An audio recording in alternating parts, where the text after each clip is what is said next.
রমাদানে একটা নফল করলে ফরজের সমান সওয়াব, একটা ফরজ করলে 70 থেকে 700 গুণ সওয়াব, রমজানে উমরা করলে হজের সমান সওয়াব।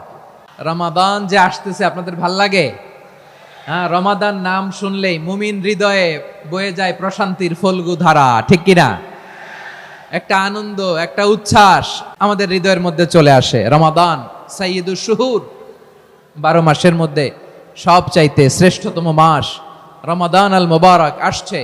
আত্মশুদ্ধির মাস, আত্মসংশোধনের মাস, শুদ্ধাচারের মাস, নিজেকে আলোকিত করবার মাস, ঠিক কিনা বলেন? এই রমাদানুল মুবারকে আমাদের কি করণীয়, কি বর্জনীয়, what to do and what not to do, এই টপিকসের উপর কিছু কথা আপনাদের সামনে উপস্থাপন করব ইনশাআল্লাহ। ওমা তাওফীকি ইল্লা বিল্লাহ। আমার প্রিয় ভাইয়েরা, আমি আমার খুতবার শুরুতে সূরা বাকারার 185 নম্বর আয়াত তেলাওয়াত করেছি, যেখানে আল্লাহ তাআলা কোন মাসে কোরআন আল কারীমকে, মহাবিশ্বের মহাবিশ্বয় কোরআন আল কারীমকে এই পৃথিবীতে নাজিল করেছেন সেটা আমাদেরকে জানিয়েছেন। আল্লাহ তাআলা ইরশাদ করছেন, শাহরু রমাদানাল্লাযী উনজিলা ফীহিল কুরআনু হুদাল লিন্নাস وبينات من الهدى والفرقان। আল্লাহ বলেন রমাদান এমন একটা মাস যে মাসে কোরআন নাজিল করা হয়েছে, আর এই কোরআন হচ্ছে বিশ্ব মানবের জন্য পথ নির্দেশিকা, হেদায়েতের সুস্পষ্ট বর্ণনা এবং সত্য মিথ্যা পৃথক করার আসমানি মানদণ্ড রূপে জামিনে আমাদের জন্য কোরআন নাজিল করেছে কে? আওয়াজ করে বলেন তো, আল্লাহর নাজিল করা এই কোরআনে কোনো ভুল আছে?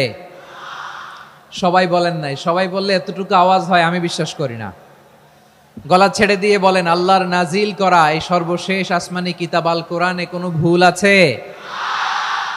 সন্দেহ আছে? সংশয় আছে? বিয়ন্ডলেস, বাউন্ডলেস, বটমলেস, এমন কিতাব যেটা পড়ে গবেষণা করে এর তথ্য, উপাত্ত, ইনফরমেশন, লেসন নিয়ে শেষ করা যায় না। সুবহানাল্লাহ। আল্লাহ বলেন এই কোরআনকে আমি রমাদানে নাজিল করেছি, যেটা বিশ্ব মানবের জন্য পথ নির্দেশিকা। এতে আছে হেদায়েতের সুস্পষ্ট বর্ণনা, আর সত্য মিথ্যা পার্থক্য করার মানদণ্ড, কোনটা সত্য কোনটা মিথ্যা, এটা কোরআন দিয়ে ডিফারেন্সিয়েট করা যায়। কোরআন হচ্ছে ফুরকান, to differentiate between right and wrong. কোনটা সত্য, কোনটা মিথ্যা, কোনটা ভুল, কোনটা নির্ভুল, এটা কোরআন দিয়ে যাচাই করা যায়। চিল্লায় বলেন ঠিক কিনা? এজন্য এই কোরআন দিয়ে আমাদের জীবন সাজাতে হবে। কোরআন দিয়ে জীবন না সাজালে জীবন আলোকিত হয় না। কোরআন দিয়ে পরিবার না সাজালে পরিবার আলোকিত হয় না। কোরআন দিয়ে সমাজ না সাজালে সমাজটা শান্তিময় হয় না। শুধু দুর্নীতি দমন কমিশন দিয়ে দুর্নীতি বন্ধ করা যায় না। কোরআনের আইন বাস্তবায়ন করা ছাড়া এই সমাজ থেকে দুর্নীতি বন্ধ করা যাবে না। চিল্লায় বলো ঠিক কিনা? আমার প্রিয় ভাইয়েরা, এই কোরআন নাজিল হয়েছে রমাদান আল মুবারক, এই বরকতময় মাসে। তাই আমাদের উচিত এই মাসে আসন্ন যে রমাদান আল মুবারক, এই রমাদানে কোরআনের সাথে নিজেদের সম্পর্ককে বাড়ানো। আমার প্রিয় চাঁপাইনবাবগঞ্জের ভাইয়েরা, আমরা কি আসন্ন রমাদানে কোরআনের সাথে আমাদের অ্যাটাচমেন্ট, সম্পর্ক বাড়াতে চাই? চান সবাই? আপনি কি জানেন কোরআন নিয়ে কোন ফেরেশতা পৃথিবীতে এসেছিল? জানেন? ফেরেশতার নাম কি বলেন তো? জিবরিল আলাইহিস সালাম। একটু খেয়াল করে শুনেন, কান দুটো খরগোশের কানের মতো খাড়া করে আমার দিকে তাকান। সাইয়েদনা জিবরিল কোরআন নিয়ে এসেছেন, ফলে উনি হয়েছেন শ্রেষ্ঠ ফেরেশতা। বিশ্ব নবীর উপর কোরআন নাজিল হয়েছে, তাই তিনি হয়েছেন শ্রেষ্ঠ নবী। রমাদানে কোরআন নাজিল হয়েছে, তাই রমাদান হয়েছে শ্রেষ্ঠ মাস। কদরের রাতে কোরআন নাজিল হয়েছে, তাই কদর হয়েছে শ্রেষ্ঠ রাত। আমরাও যদি কোরআনের সাথে সম্পর্ক বাড়াই, আমাদের মর্যাদাও এরকম, আমাদেরকেও শ্রেষ্ঠ মানুষ বানায় দিবে কে? এজন্য কোরআনের সাথে সম্পর্ক বাড়াইতে রাজি আছেন তো? যারাই কোরআনের সাথে সম্পর্ক বাড়ায় এদের মর্যাদা বাড়ায় দেয় কে? দেখবেন আমাদের হাফেজে কোরআন, তারা ইন্টারন্যাশনাল কোরআন কম্পিটিশনে যে গোটা বিশ্বকে পেছনে ফেলে প্রথম পুরস্কার নিয়ে আসে। এত ছোট ছোট বাচ্চা ও সমাজ বোঝে না, রাজনীতি বোঝে না, টাকা পয়সা বোঝে না, কিচ্ছু বোঝে না, কিন্তু গোটা বিশ্বে ওকে সম্মানের চেয়ারে আসীন করেছে কে?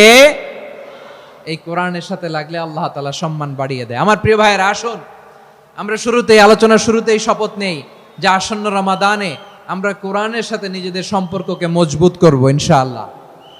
সবাই বলুন ইনশাআল্লাহ। শাবান মাস আসলে, রজব মাস আসলে সাহাবারা কি করতেন আসুন আমরা দেখি কিভাবে তারা রমাদানকে ওয়েলকাম জানাতেন।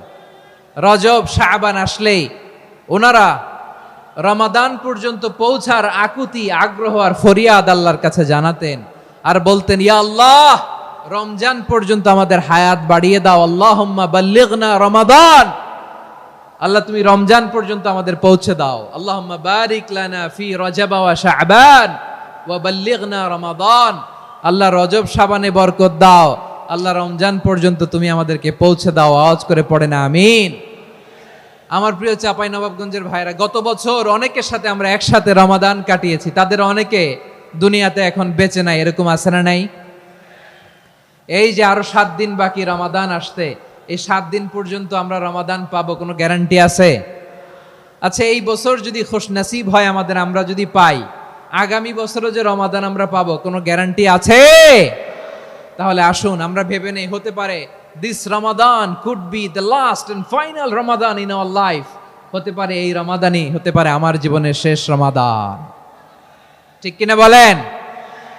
তাই আসুন আমরা আল্লাহর কাছে দোয়া করি, আল্লাহুম্মা বাল্লিগনা রমাদান, আল্লাহ তুমি রমাদান পর্যন্ত আমাদেরকে পৌঁছে দাও। আওয়াজ করে পড়েন আমিন। ইবনু রাজব আল হাম্বালি লাতাইফুল মাআরিফের মধ্যে লিখেছেন, সাহাবারা ওনারা রমাদান কেন্দ্রিক, আমাদের সালাফ সালফে সালেহিনরা রমাদান কেন্দ্রিক জীবন কাটাতেন। ওনারা রমজান আসার 6 মাস আগে আল্লাহর কাছে দোয়া করতেন, আল্লাহ রমজান পর্যন্ত পৌঁছে দাও। রমজান চলে যাওয়ার পরে বাকি 6 মাস আল্লাহর কাছে দোয়া করতেন, আল্লাহ এই রমাদানে যে ইবাদত করেছি এই ইবাদতগুলো তুমি কবুল করে নাও। সুবহানাল্লাহ। তাহলে পুরো বছর রমাদান কেন্দ্রিক জীবন। রমজান আসার আগে 6 মাস দোয়া করতো, আল্লাহ আমরা যেন রমজান পাই। রমজান চলে যাওয়ার পরে বাকি 6 মাস বলতো, আল্লাহ রমজানে যে ইবাদত করেছি এগুলো তুমি কবুল করে নাও। আবার এই শাবান মাসে আল্লাহর হাবিব সাল্লাল্লাহু আলাইহি ওয়াসাল্লাম সবচেয়ে বেশি রোজা রাখতেন। কানা ইয়াসুমু শাবানা কুল্লাহ, সবচেয়ে বেশি রোজা রাখতেন শাবান মাসে। ওয়া কানা ইয়াসুমু শাবানা ইল্লা কালিলা, শাবানের অল্প কয়েকদিন ছাড়া পুরো শাবানটাই বিশ্বনবী রোজা রাখতেন। সুবহানাল্লাহ পড়েন। এই শাবানে আপনারা রোজা রাখছেন তো? রাখছেন? আল্লাহ তুমি কবুল করো, আমরা সবাই পড়ি আমিন। এই শাবান শেষে আমাদের মধ্যে আগমন করবে রমাদান, এবং এই রমাদানুল মুবারক আল্লাহ তাআলা আমাদের জন্য সিয়াম ফরজ করেছেন। কি ফরজ করেছেন? তিনি সূরাতুল বাকারার 183 নম্বর আয়াতে ইরশাদ করছেন, রাব্বুল আলামিন বলেন, ইয়া আইয়ুহাল্লাযীনা আমানু কুতিবা আলাইকুমুস সিয়ামু কামা কুতিবা আলাল্লাযীনা মিন ক্বাবলিকুম লাআল্লাকুম তাত্তাকুন।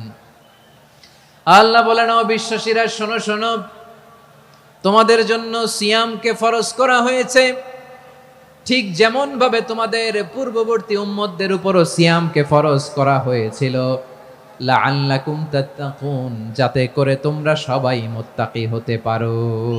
সুবহানাল্লাহ বলেন, যাতে করে তোমরা আল্লাহ সচেতন হতে পারো। তাহলে সিয়ামকে, এই সামনে যে রমাদান আসতেছে আমার প্রিয় ভাইয়েরা, এই পুরো রমাদান ব্যাপী সিয়াম সাধন করা, সিয়াম পালন করাকে আমাদের জন্য ফরজ করে দিয়েছে কে? রমাদানের রোজা রাখার নফল নাকি? রমাদানে সিয়াম পালন করা কি নফল? সুন্নাত? তাহলে কি ফরজ? আওয়াজ করে বলেন, রমাদানের রোজা রাখা কি ফরজ? এটা শুধু আমাদের উপরই ফরজ না, আমাদের আগে যত জাতিগোষ্ঠী এই পৃথিবীতে এসছে সবার উপরে সিয়াম পালনকে ফরজ করেছে কে? সবার উপরে আল্লাহ তাআলা সিয়াম পালনকে ফরজ করেছিলেন। তবে ধরনটা ভিন্ন ছিল, এক এক জাতিগোষ্ঠীর জন্য এক এক ধরনের ছিল। আমাদের জন্য সিয়াম ফরজ টানা 1 মাস 30 দিন বা 29 দিন। কোন কোন উম্মতের উপর 30 দিন না, মাত্র 3টা রোজা ফরজ ছিল। কয়টা? আওয়াজ করে বলেন।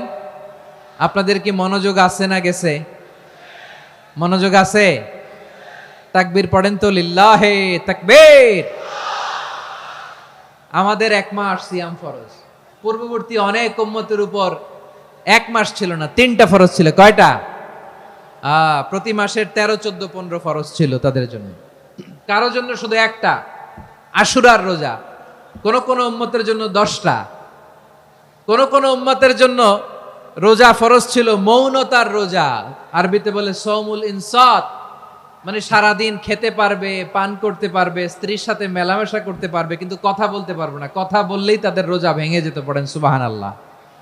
কি অদ্ভুত ব্যাপার, মৌন সম্মতির রোজা। যেমনটি সাইয়্যিদাতুনা মারিয়াম আলাইহাস সালাম বলেছেন, ইন্নী নাযারতু লির-রাহমানি সাওমা ফালান উকাল্লিমাল ইয়াওমা ইনসিয়া।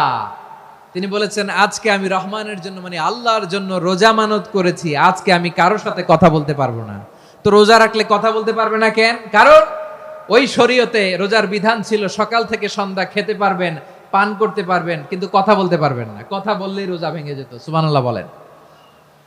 তাহলে সব জাতিগোষ্ঠীর উপরে রোজা ফরজ ছিল, কিন্তু ধরনটা ভিন্ন ছিল। মজার ব্যাপার হচ্ছে, আপনি বর্তমানেও বিভিন্ন ধর্মের দিকে তাকান, বৌদ্ধ ধর্ম, হিন্দু ধর্ম, খ্রিস্ট ধর্ম, তাদের মধ্যেও রোজা আছে।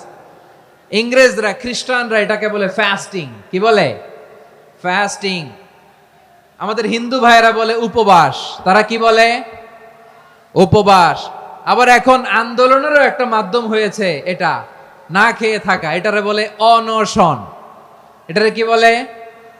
অনশন ধর্মঘট। মানে আমাদের দাবি না মানলে আমরা খাবো না, রোজা রাখলাম। আছে না নাই? তারপরে আধুনিক বিজ্ঞান এটার একটা নাম দিয়েছে না খেয়ে থাকাকে, অটোফিজি। কি বলে? অটোফিজি। জাপানের এক চিকিৎসা বিজ্ঞানী এই অটোফিজির উপর গবেষণা করে সে নোবেল পেয়েছে। সুবহানাল্লাহ পড়বেন না? এজন্য আল্লাহ তাআলা আমাদের জন্য গোটা রমাদানে এই সিয়ামকে ফরজ করে দিয়েছেন। আওয়াজ করে বলেন আল্লাহু আকবার। রাব্বুল আলামিন বলেন, ইয়া আইয়ুহাল্লাযীনা আমানু কুতিবা আলাইকুমুস সিয়াম। সিয়ামকে তোমাদের উপরে ফরজ করা হয়েছে, কামা কুতিবা আলাল্লাযীনা মিন ক্বাবলিকুম, যেমনি তোমাদের পূর্ববর্তীদের উপর রোজা ফরজ করা হয়েছিল, লাআল্লাকুম তাত্তাকুন, যাতে করে তোমরা আল্লাহ সচেতন হতে পারো, যাতে করে তোমরা মুত্তাকি হতে পারো। লাআল্লাকুম তাত্তাকুন, যাতে করে আমরা আল্লাহ সচেতন হতে পারি, আল্লাহ কনসিয়াসনেস আমাদের মধ্যে গ্রো করে। এটা হচ্ছে রোজার prime objective, the prime objective of সিয়াম। অনেকে জিজ্ঞেস করলে অনেকে বলে রোজার মূল উদ্দেশ্য হচ্ছে না খেয়ে থাকা। না। অনেকে বলে গরিবদের কষ্ট অনুধাবন করা রোজার উদ্দেশ্য। না। রোজার উদ্দেশ্য কি, সিয়াম পালনের উদ্দেশ্য কি, এটা আল্লাহ তাআলা স্পষ্ট এই আয়াতের পেছনে বলেছেন যে লাআল্লাকুম তাত্তাকুন, যাতে করে তোমরা আল্লাহ সচেতন হতে পারো, আল্লাহ ভীতি তোমাদের মধ্যে গ্রো করে, গড কনসিয়াসনেস, আল্লাহ কনসিয়াসনেস, আল্লাহ সচেতনতা যেন বাড়ে, দ্য সেন্স অফ অ্যাকাউন্টেবিলিটি। আল্লাহর সুপ্রিম কোর্টের কাঠগড়া এই দুনিয়াতে আমি যাই করলাম তার সবকিছু যে পাই টু পাই হিসাব দিতে হবে, এই sense, to enhance the sense that what ever we do Allah is watching me. আপনি যাই করেন কেউ দেখে না, কিন্তু দেখে কে? শুরুতেই তো জিজ্ঞেস করেছিলাম যে কেউ যেটা দেখে না সেটা দেখেন কে? কেউ যেটা শোনে না সেটা শোনেন কে? এর নাম হচ্ছে লাআল্লাকুম তাত্তাকুন, যাতে করে তোমরা আল্লাহ সচেতন হতে পারো, আল্লাহ ভীরু হতে পারো। দুনিয়ার কেউ দেখে না, কিন্তু আল্লাহ দেখে।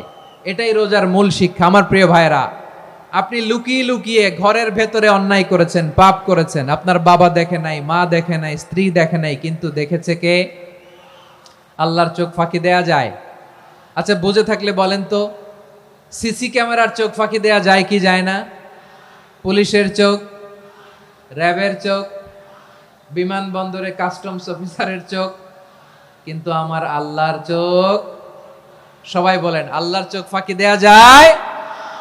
এই সেন্সটা নিয়ে আসা নিজের মধ্যে, আমি what ever I do Allah is watching me, যাই করি আল্লাহ দেখে। লাআল্লাকুম তাত্তাকুন।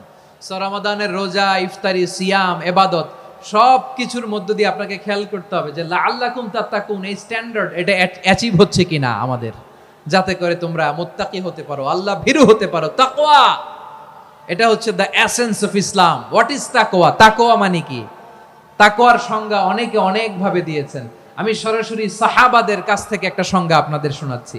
ওমরে ফারুক রাদিয়াল্লাহু তাআলা আনহু উবাই ইবনে কাব রাদিয়াল্লাহু তাআলা আনহুকে জিজ্ঞেস করেছিলেন, ইয়া উবাই মা হুয়া তাকওয়া, হে উবাই, তাকওয়া কি? তাকওয়া কাকে বলে? উবাই ইবনে কাব তিনি প্রশ্নের উত্তর না দিয়ে উনিও আবার প্রশ্ন ছুড়লেন।